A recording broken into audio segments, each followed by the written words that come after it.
4/2025 રોજ જે સંઘનાથ સર્કલ આવેલું છે પાટણ મુકામે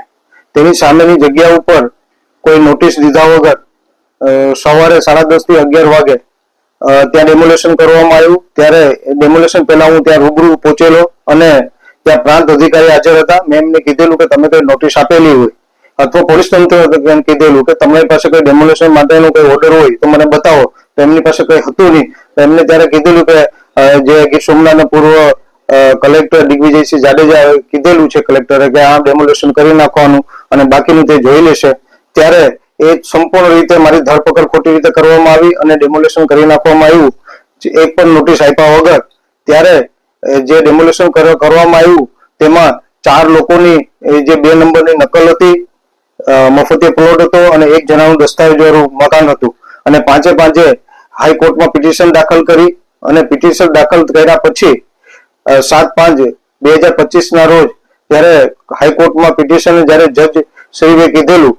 એ નોટિસ ઇસ્યુ કરવામાં આવી। એ નોટિસ ઇસ્યુ 14 જણાની નોટિસ ઇસ્યુ કરવામાં આવી। એમાં પૂર્વ કલેક્ટર દિગ્વિજયસિંહ જાડેજા ગીર સોમનાથના, એસપી ગીર સોમનાથ,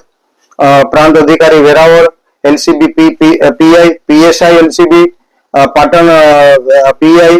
અને એવા મામલેદાર, સર્કલ ઓફિસર અને બાકી જે કોન્સ્ટેબલ થઈને 14 લોકોને પિટિશન દાખલ નોટિસ કાઢવામાં આવી કે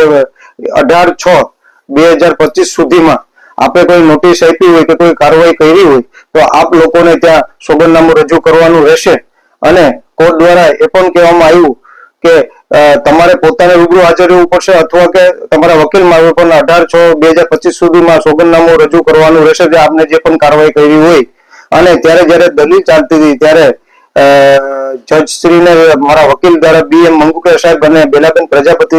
દ્વારા એમને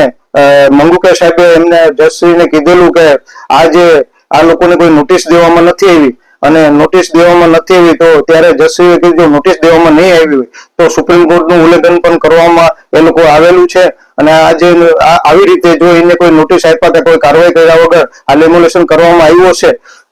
તો તેમને પોતાના ખર્ચે ખર્ચ ભોગવવાની તૈયારી રાખવાની રહેશે। કઈ રીતે બોલવો છો હાઈકોર્ટના આ નિર્દેશ?